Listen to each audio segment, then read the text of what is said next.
예, 안녕하십니까. 2월 7일 금요일 모닝 미팅 시작하도록 하겠습니다. 먼저 전일 마감 시장 및 증시 동향 발표가 있겠습니다. 김지원 연구원입니다. 네, 안녕하세요. 시황팀 김지원입니다. 국내 증시는 관세 우려 완화에 3거래일 연속 상승해서 딥시크와 관세 충격 이전 지수를 회복했습니다. 미국 국채 발행 규모가 예상과 달리 기존 수준으로 유지되면서 국채금리가 10년물 기준으로 4.4%대로 하향 안정화되었고 달러도 하락하면서 아시아 증시 전반이 양호한 모습을 보였습니다. 또한 외국인 순매수세가 3거래일 연속 지속됐고 매수 규모도 3천억 원대 규모로 확대되었습니다. 업종별로는 반도체와 음식료, 헬스케어 또 방산까지 모멘텀을 보유한 업종이 강세를 보였고 은행이나 자동차, 2차 전지 등은 부진한 모습을 보였습니다. 해외 증시 살펴보겠습니다. 미 증시는 관세 우려가 완화된 가운데 고용 보고서를 앞두고 관망세 작용하면서 혼조세 보였습니다.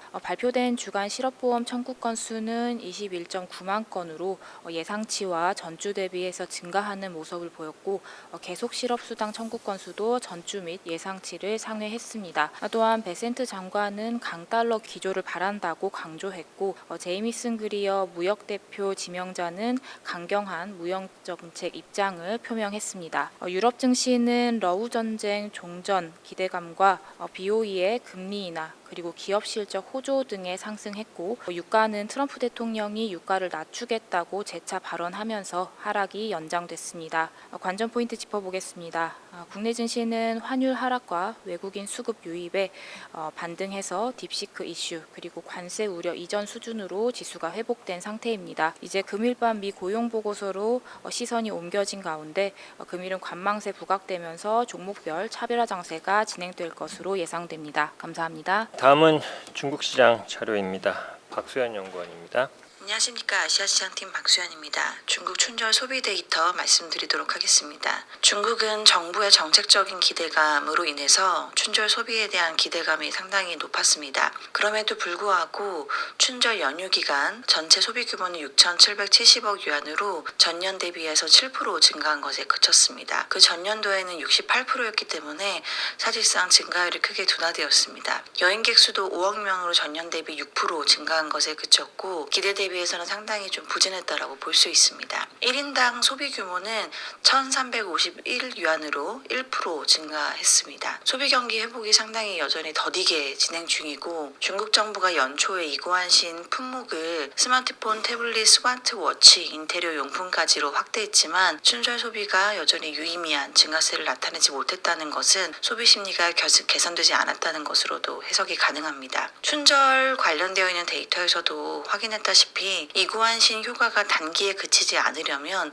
부동산 지표 반등이 필요합니다. 사실상 여러 매출액 단으로 봤을 때 춘절 기간에 TV나 통신기기 이런 것들은 높은 수치를 기록했습니다. 그나마 이런 수치가 나올 수 있었던 건 정책에 힘이 있었다라는 건데요. 이구안신이 단기간 정말 짧게 2, 3개월 정도 효과를 나타내지 않고 연말까지 가려면 그림 2번에서 보시는 것처럼 춘절 부동산 거래 데이터가 노란색 선으로 올해 여전히 굉장히 저조했는데 앞으로 부동산의 회복이 상당히 중요하게 판단이 됩니다. 부동산이 결국에는 지표들이 반등을 해야 소비도 중기적으로 회복 그림이 지속될 가능성이 높아 보입니다. 지금까지 나오는 데이터 기반으로 확인을 해보고 정부가 발표하는 정책으로도 이야기하는 것은 소비를 이야기하지만 결국에는 수출이 경제성장 버팀목 역할을 계속 해갈 가능성이 있어 보입니다.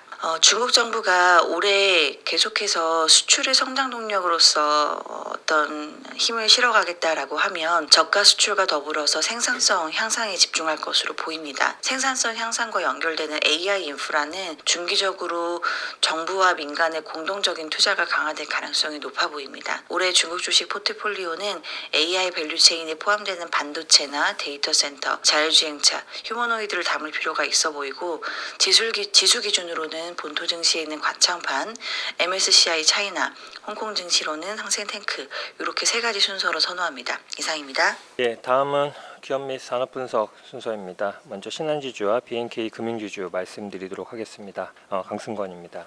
신한지주에 대해서 투자 의견 바이를 유지하고 목표 주가는 73,000원으로 5.2% 하향 조정합니다. 저희가 투자 의견 바이를 유지하는 이유는 2024년 주주 환원율이 39.6%로 전년 대비 3.6%포인트 상승하면서 2025년도에도 주주 환원율 증가는 이어질 것으로 생각을 하고 있습니다. 2025년 주주 환원율 전망치는 44.4%입니다. 다만 이런 주주 환원율 재고 목표는 빠르게 달성이 가능하겠지만 ROE 목표 달성을 위해서는 비은행 자회사의 구조적 ROE 개선이 동반되어야 된다라고 생각을 하고 있습니다. 1분기에 자사주 매입 소각 5천억을 발표를 했는데요. 지난해 4분기에 1분기 실시 예정으로 발표한 1,500억과 합치면 6,500억 규모가 2025년 상반기에 진행될 예정이고 저희는 하반기에 3,500억의 추가 자사주 매입 소각을 전망하고 있습니다. 4분기 연결 기준 지배주주 순이익은 4,734억 원으로 컨센서스를 29.4% 하회했습니다. 비은행 자회사의 추가 대손 인식 1,278억 원과 해외 대치 투자에 대한 평가 손실 620억 그리고 환율 관련된 비용 약 1,100억 등 비이자 이익이 예상보다 부진했기 때문입니다. 이번에 판관비에서는 ERP 1,660억도 반영이 됐습니다. 다음은 BNK 금융지주 말씀드리겠습니다. 투자 의견을 바이로 상향하고 목표 주가를 14,500원으로 역시 상향 조정했습니다. 저희가 투자 의견을 상향한 이유는 2024년 RWA 중심의 대출 성장 그리고 CET1 비율 관리 노력이 실제 지표로 확인되었고 2025년도에도 성장보다는 마진 중심의 대출 전략이 지속될 것으로 예상됨에 따라서 개선된 CET1 비율이 주주 환원으로 연결될 것으로 생각을 하고 있기 때문입니다. 2024년도에는 비은행 자회사 충당금 부담이 대출 채권 매각 이익 등으로 방어하면서 이익이 정상화되었지만 2025년도에는 비은행 자회사의 충당금 부담 완화가 기대되고 있습니다. 2024년 주주 환원율은 30% 수준이었고요. 주주 환원 규모는 2023년 대비 무려 33.3% 증가했습니다. 저희는 2025년도에 주주 환원율 타겟을 36.2%로 설정을 하고 있습니다. 추가적인 주가 상승을 위해서는 이제 성장 관리를 통한 CET1 비율 제고가 유지되면서 자회사들의 수익성 개선이 동반되어야만 가능할 것으로 생각을 합니다. 따라서 은행 자회사의 효율성 제고 노력 역시 2025년도에는 나타날 것으로 생각을 하고 있습니다. 4분기 연결기준 지배주주 순이익은 976억 원으로 컨센서스에 부합했습니다. 2024년도의 전체 이익이 2023년 대비 25.5% 증가한 수준입니다. 4분기 실적에서는 큰 특이 요인은 없고 ERP 관련된 비용 352억 원이 반영이 됐습니다. 다음은 KTNG 자료입니다. 유은혜 연구원입니다. 안녕하세요. 음식료 담당 류은혜입니다. KTNG 4분기 리뷰 말씀드리겠습니다. KTNG에 대해 투자 의견 바이와 목표 주가 15만 원을 유지합니다. 2025년에 해외 관련 성장세가 이어질 것으로 예상되는 가운데 기보유 자사주 330만 주 소각을 시작으로 주주 환원 확대가 기대됩니다. 목표 주가의 12개월 포워드 기준 P는 16.5배, 상승 여력은 33.1%입니다. KTNG의 2024년 4분기 연결 기준 매출액은 1조 6천억 원, 영업이익은 2,100억 원으로 영업이익 기준 컨센서스를 11.3% 하회했습니다. 담배 사업에서 해외 관련을 중심으로 외형 성장이 지속되었지만 인건비 관련 일회성 비용이 약 200억 원 발생한 점이 컨센서스 하회의 주된 요인입니다. 세부적으로 살펴보면 전분기 지연된 중동향 물량이 인식되면서 수출력 관련 매출이 77% 증가했고요. 그리고 러시아 릴 하이브리드 출시로 해외 NGP 매출이 29% 증가한 점이 긍정적입니다. 담배 사업 영업이익은 2.1% 감소했는데 일회성 비용 영향 제거 시 6% 증가한 것으로 추정됩니다. 참고로 2024년 연간 주주 환원율은 99.4%를 기록했습니다. 2025년 KTNG의 주요 투자 포인트는 해외 관련의 성장과 비핵심 자산 매각을 통한 주주 환원 확대입니다. 유로모니터에 따르면 2025년 인도네시아 관련 시장은 12% 성장하면서 작년보다 더 가파른 성장을 보일 예정입니다. KTNG는 향캡슐 담배 등 시장 맞춤형 제품과 편의점 등 고성장 채널 공략을 통해 시장 점유율이 상승하고 있는 만큼 올해에도 시장 성장을 상회하는 성장이 기대됩니다. 또한 전일 공시한 기보유 자사주 330만 주 소각을 포함해 분당 타워, 을지로 타워 등 비핵심 자산 매각이 순차적으로 진행되고 있어 주주 환원 확대 기대감도 유효하다는 판단입니다. 자세한 내용은 리포트 참고 부탁드립니다. 감사합니다. 다음은 현대로템, HD 한국조선해양 그리고 HD 현대건설기계 이렇게 세 가지 실적 리뷰 자료입니다. 정동익 연구원입니다. 안녕하세요. 조선기계업종 담당 정동익입니다. 먼저 현대로템 바이오템부터 말씀드리겠습니다. 저희가 올해 방산주 탑픽으로 계속 추천을 해왔는데요. 4분기에도 사상 최대 분기 실적을 달성하면서 사실상 어닝 서프라이즈를 기록을 했습니다. 4분기 매출액은 1.4조 원, 영업이익은 1,617억 원으로 발표를 했는데요. 사실 4분기 영업이익에는 철도 부분에서 일회성 비용 1,400억 원을 반영을 했기 때문에 이를 제외한 수정 영업이익은 2,900억 원 정도로 컨센서스를 76% 정도 크게 상회를 했습니다.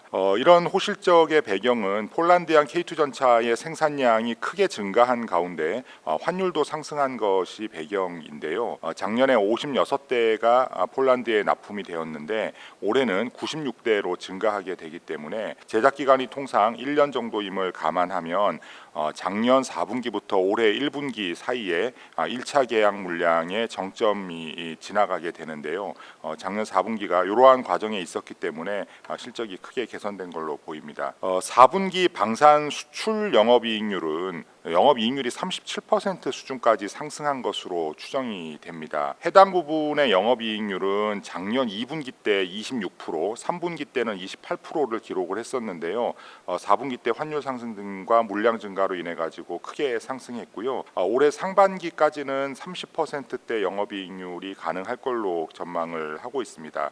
현지 생산 물량 조율과 현지 업체와 폴란드 정부 간의 납품 가격 협상 등의 문제로 지연이 되고 있는 폴란드 2-1차 계약 물량에 계약도 임박한 것으로 보인다는 보도들이 이어지고 있는데 어제 컨퍼런스 콜에서 경영진도 조만간 계약이 될 것으로 전망을 했습니다. 이후에도 루마니아 1차 계약이나 인디아 또 중동 국가와의 계약 등을 위해서 노력 중이라고 밝혀서 향후의 수주 모멘텀도 지속될 것으로 기대가 됩니다. 다음은 HD 한국조선해양 4분기 실적 관련 코멘트 드리겠습니다. 매출액 7.1조 원 기록했고요. 영업이익은 약 5천억 정도를 기록을 했습니다. 매출액이나 영업이익 모두 시장 예상치와 비슷한 수준에서 큰 이슈가 있는 실적은 아닙니다. 자회사별로 조금 더 살펴보면은요. HD 현대중공업 같은 경우에는 매출액이 4조 원 정도 기록했고요. 영업이익은 2,800억 원 수준입니다. 매출액은 컨센서스에 부합했고요. 영업이익은 약 한 150억 정도의 일회성 비용이 있었는데 시장 예상치를 일회성 비용에도 불구하고 6% 정도 상회해서 무난한 실적으로 판단이 됩니다. HD 현대 미포는 매출액 1.4조 원, 영업이익 470억 원 정도를 기록을 했습니다. 매출액은 컨센서스 대비해서 7% 정도 더 잘 나온 거고요. 영업이익은 저가 수주 물량의 부담이 지속이 되면서 시장 예상치를 20% 정도 하회한 부진한 실적을 기록을 했습니다. 비상장 자회사인 HD 현대 3호 같은 경우에는 4분기 때 영업이익률이 10%를 기록을 해서 주요 조선사들 중에 유일하게 두 자릿수대 영업이익률을 기록을 하고 있는데 이 부분은 상대적으로 수익성이 낮은 카타르 프로젝트 LNG선이 수주잔고에 없다는 점이 강점으로 작용을 하고 있습니다. 한편 지난해 2024년 그룹 조선 부분의 신규 수주는 188.4억 달러를 기록을 했는데요. 올해는 목표를 146억 달러로 좀 낮춰서 제시를 했습니다. 다음은 HD 현대건설기계 말씀드리겠습니다. 목표 주가는 72,000원으로 상향 조정을 하겠습니다. 다만 어제 주가가 단기 급등하면서 주가 상승 여력이 제한적이어서 투자 의견은 기존의 홀드를 유지하겠습니다. 4분기 매출액은 7,900억 원, 영업이익은 353억 원 기록을 했습니다.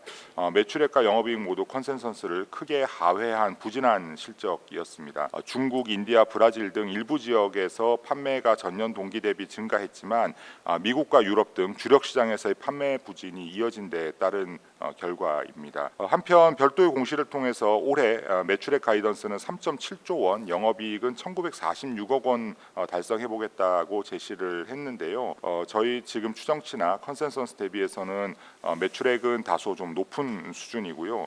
영업이익 가이던스는 다소 좀 낮은 수준입니다. 그래서 작년 2024년 기준으로 보면은 매출액은 가이던스 대비 86% 정도에 그쳤고요. 영업이익은 72% 수준에 그쳤다는 점을 감안할 필요가 있어 보입니다. 이상입니다. 예, 다음은 SK 바이오팜 자료입니다. 김혜민 연구원입니다. 안녕하십니까. 제약바이오 담당 김혜민 연구원입니다. SK 바이오팜 4분기 리뷰자를 말씀드리겠습니다. 바이오팜에 대한 투자 의견 바이를 유지하고 목표 주가는 기존 14만 원에서 16만 5천 원으로 상향합니다. 4분기 매출 매출액 같은 경우는 1,630억 원, YY 29%, 영업이익은 407억 원, YY 175%, OPM 25%를 기록하면서 시장 컨센서스를 각각 7%, 35% 상회했습니다. 엑스코프리 US 매출 같은 경우는 1,293억 원을 기록하면서 YY 66% 성장을 보였고 24년 가이던스인 3.2억 달러의 상단을 3.22억 달러로 소폭 상회했습니다. DP API 용역 수익 같은 경우는 각각 5억 332억 원을 기록했고 연간 269억 원, 820억 원을 기록했고 특히 4분기 같은 경우는 중국 이그니스 NDA 신청에 따른 1,500만 달러 마일스톤 수령 등에 따라서 기존 예상치를 상회했습니다. 연간 영업이익 같은 경우는 963억 원을 달성하면서 탄탄한 성장세를 보여주며 흑자 전환을 달성했습니다. 25년 엑스코프리 매출 가이던스 같은 경우는 4.2억 달러에서 4.5억 달러, 상단 가정 시 전년 동기 대비 39% 성장이 제시되었고 이에 따라서 최대 6,930억 원이 발생할 것으로 예상되고 있습니다. 추가적으로 DP API 매출 같은 경우는 200억 원, 진행 매출 100억 원, 로열티 250억 원, 용역 100억 원이 발생할 것으로 전망되고 있으며 작년 같은 일회성 용역 수익 매출도 기대해 볼 수 있다는 점이 긍정적입니다. 비용 같은 경우는 4,900억 원이 집행된 예상이고 R&D 지속 투자 그리고 엑스코프리 성장세 강화를 위한 소비자 대상 직접 광고 마케팅이 집행이 이루어지면서 추가적인 성장을 위한 발판이 견고해질 것으로 판단됩니다. 감사합니다. 다음은 DL-ENC 4분기 리뷰 자료입니다. 장문준 연구원입니다. DL-ENC에 대해서 투자 의견 바이 목표 주가는 53,000원으로 18% 상향하겠습니다. 저희가 업종에서 중요한 것을 원가율 개선이라고 생각을 하고 있는데요. 회사 영업이익 가이던스를 통해서 회사가 이익의 바닥을 빠져나가고 있다라고 얘기를 하고 있다고 생각합니다. 시클리컬 기업이 이익의 바닥을 빠져나가는 순간은 매수 타임이라고 생각을 하고 있고요. 4분기 실적은 매출액 2.4조 원, 영업이익 900억 수준으로 시장 기대치에 부합했습니다. 2025년 가이던스에서 주목할 것은 저희가 영업이익이라고 말씀을 드리고 있고 영업이익 5,200억 원을 제시했는데요. 증가율 자체도 100%에 가깝지만 달성 가능성이 높다고 판단됩니다. 주택 부분 원가율 하락만으로도 이익 성장이 가능하기 때문에 가시성이 상당히 높다라고 생각을 하고 있고요. 실적에 대한 우려가 사라지면 그간 주목받지 못했던 모멘텀 요소가 드러날 것으로 보고 있습니다. SMR, 블루 암모니아 등의 노출도가 있는 게 중요하다고 생각을 하고 있고 현대건설과 더불어 상반기 업종 최선호주로 말씀드리겠습니다. 이상입니다. 예, 다음은 LG U+ 자료입니다. 김준섭 연구원입니다. 예, 안녕하십니까. 통신섹터 담당 김윤석입니다. 전일 발표한 LG U+에 대한 실적 코멘트 드리도록 하겠습니다. 내용에 앞서 LG U+에 대한 목표 주가 14,000원 그리고 투자 의견 바이를 유지한다는 점을 말씀드립니다. U+의 4분기 영업이익은 시장의 기대치와 KB증권의 추정치 2,300억 원을 큰 폭 하회한 1,400억 원의 영업이익을 거뒀습니다. 이유는 두 가지로 파악이 되는데요. 즉 자회사의 실적 부진과 통상임금의 영향이라고 보고 있습니다. 각각 300억 원 수준으로 추정을 하고 있습니다. 특히 작년 통상임금의 범위를 확장하는 판결이 나면서 임금 수준이 높아지는 효과를 보였고요. 이에 따라서 인건비 증가가 크게 영향을 미쳤다라고 판단을 합니다. 그러나 이번 실적 발표에서 오히려 주목해야 될 점은 주주환원 정책이라고 판단을 합니다. 즉 2023년 수준 주당 650원 수준의 배당 수준을 유지할 것이다라는 점 공식화를 했고요. 거기에다가 순이익의 10에서 20% 수준에 달하는 자기 주식을 추가 매입을 하겠다라는 점 그리고 또 상반기 내에는 보유하고 있는 자기 주식을 일부 소각하고 있다라는 점을 이야기하면서 주주환원 관점 수익률이 7%대가 될 것으로 예상되고 있기 때문입니다. 이에 따라서 LG U+의 투자 포인트인 주주 환원 정책은 여전히 유효하다고 판단을 하고 있고요. 거기에다가 PBR 기준으로 사상 최저 수준의 낮은 주가는 핵심 투자 포인트라고 판단합니다. 자세한 내용 리포트를 참고해 주시면 좋겠습니다. 이상입니다. 예, 다음은 SK 아이테크놀로지 자료입니다.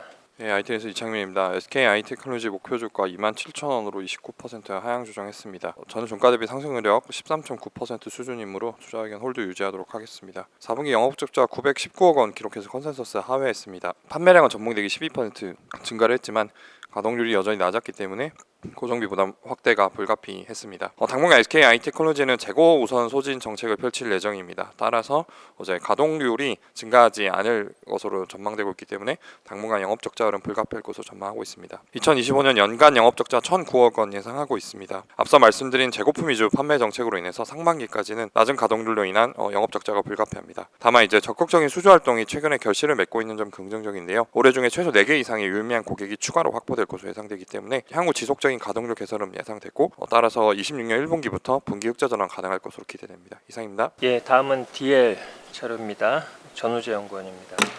안녕하세요. DL 4분기 실적 리뷰입니다. 투자 의견 바이 유지하나 목표 주가는 72,000원에서 4만원으로 하향합니다. 태양광용 POE 소재 수요 부진과 미국 자회사 크레이턴의 실적 부진으로 3천억 원에 달하는 이자 비용이 부담스러워지고 있기 때문입니다. 다만 4분기를 바닥으로 실적 회복이 예상되는 만큼 투자 의견 바이는 유지합니다. 4분기 영업이익은 224억 원 적자 전환했습니다. 비수기 영향도 있었지만 하반기부터 태양광 수요 부진했으며 경기 부진의 고부가 제품군 판매 둔화로 원가와 판가가 하락했기 때문입니다. 1분기는 4분기 일회성이 제거되며 흑자 전환되겠지만 이익 개선폭은 제한적일 것입니다. 2025년도 영업이익은 3,655억 원으로 이자 비용을 간신히 커버한 수준입니다. 시황이 적극적으로 개선되기 위해서는 글로벌 태양광 시황 개선되어 태양광용 소재 판매 개선과 미국 자회사의 건설용 소재 판매 확대를 위해 미국 인프라 투자 회복이 나타나야 할 것입니다. 예, 다음은 금호타이어 자료입니다. 김현금 연구원입니다. 네, 김경입니다. 4분기 실적 리뷰 말씀드리겠습니다. 금호타이어 4분기 잠정 매출액은 매출액 1.25조 원, 영업이익 1,532억 원을 기록을 했습니다. 영업이익률은 12.3%를 기록했고요. 전체 2024년 전체 실적은 4.5조 원을 기록하면서 전년 대비 12.3% 증가한 수치고요. 영업이익 역시 5,906억 원으로 43.7%, OPM은 13%를 달성을 했습니다. 수익성이 좋은 18인치 고인치 제품 비중이 2023년 38.1%에서 작년에 41.8%로 확대가 됐고요. 베트남 공장 증설 이후에 생산 안정화에 따른 원가 및 운임 상승을 상쇄하면서 12.3% 양호한 수익률을 기록을 했습니다. 지역적 매출 특징을 보시면 한국, 북미, 유럽, 중국으로 나눠 보시면요. 가장 크게 성장한 지역은 유럽입니다. 1조 1,961억 원으로 전년 대비 23.2% 증가를 했고요. 타 지역은 다 10%대의 안정적인 증가가 이루어졌습니다. 유럽 지역 같은 경우는 유통 채널 다변화로 신규 거래선 증가가 있었고요. 고수익 HVP 제품의 증가, 이런 것들이 실적 상승을 이뤄냈습니다. 2025년 전망에서 전일 공시를 통해서 2025년 매출액 5조 원을 제시를 했는데요. 이는 2024년 대비 매출액 10.2% 증가한 수치로 말씀드릴 수 있을 것 같고요. 18인치 이상 매출 비중 목표 역시 46%를 제시를 했습니다. 24년 대비 4.2%포인트 성장한 계획이고요. EV 비중 목표 역시 26%를 제시하면서 전년 대비 9.7%포인트 성장 계획을 발표를 했습니다. 최근 전형 고무 가격이 급등하고 있는데요. 원재료 출입 비용 같은 경우는 올해 7에서 10% 정도 상승할 전망입니다. 선임비 같은 경우는 전년 홍해 사태 장기화에 따른 고선임 시황이 지속되었습니다만 지난 4분기부터 하향 안정화를 지금 찾는 상황이고요. 트럼프발 관세 영향 같은 경우는 북미 공급형 타이어 가격 인상으로 대응할 것으로 보이는데요. 베트남산은 4에서 5%, 한국산은 7에서 8%로 대응할 것으로 보입니다. 지금 금호타이어 가동률이 100%를 상회하는 상황인데요. 캐파 증설이 굉장히 절실한 상황입니다. 일단 기존 공장들의 유지를 활용해서 6에서 8%의 캐파를 증가할 것으로 예상이 되고 있고요. 중장기로는 유럽 지역의 신공장, 국내 광주 공장, 한평 이전 등이 중장기 캐파 증설에 중요한 역할을 할 것으로 보이는데요. 지금 유럽 지역만 유일하게 현지 공장이 없기 때문에 올해 상반기 안에 동유럽권인 체코, 폴란드 지역에 신공장 부지를 선정할 것으로 보이고요. 동유럽 국가를 선정한 이유는 공장 부지 확보가 유리하고 인력 유치, 현지 국가들의 적극적인 의지가 돋보이기 때문에 동유럽권의 신공장 계획이 지금 진행이 되고 있는 상황입니다. 국내 같은 경우는 작년 12월 18일 광주 광산구가 실시한 광주 공장 이전 용역 결과가 발표가 되었는데요. 연구 결과에 따르면 공장 이전 시 경제 효과가 10배, 즉각 간접 고용 규모 역시 5배 이상 커지는 것으로 파악이 되었습니다. 공장 이전에 대한 기대감이 중단기 성장 모멘텀으로 충분할 것으로 보입니다. 이상입니다. 이상으로 준비된 자료 발표를 모두 마쳤습니다. 감사합니다.